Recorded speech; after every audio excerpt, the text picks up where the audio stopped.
त्यांची बोबडी वळली असं देखील त्यांनी सांगितलंय. त्याबद्दल मी त्यांच्याप्रती सहानुभूती व्यक्त करतो. गेट वेल सून अशी मी शुभेच्छा देखील त्यांना देतो.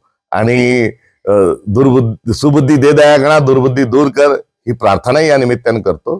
मात्र यासोबतच विकासाच्या ज्या काही वल्गना त्यांच्या आहेत त्या अनुषंगानं त्यांनी एक श्वेतपत्रिका जाहीर करावी की मी इतके इतके कोटीची कामं या गावात या कामाकरता एवढे एवढे पैसे आणले आणि हे सर्व पैसे खर्च झाले, याचा एक श्वेतपत्रिका त्यांनी या निमित्तानं कुठेतरी सादर करावी, जेणेकरून त्यांचा जो विकासाचा लेखाजोखा आहे तो सर्वांना जो समजेल आणि कुठेतरी तो तपासूनही घेतला जाईल.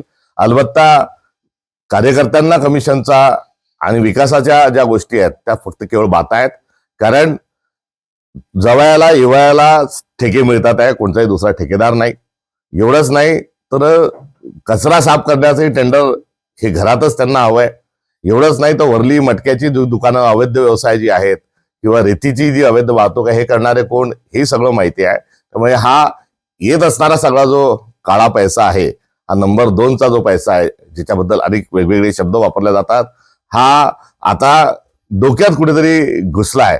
त्यामुळे त्यांच्यासाठी सहानुभूती आणि क्यू या निमित्ताने व्यक्त करत असताना अशा प्रकारची एक वेगळी विकृती जी समोर येत आहे त्या विकृतीचा मी या निमित्ताने धिक्कार करतो.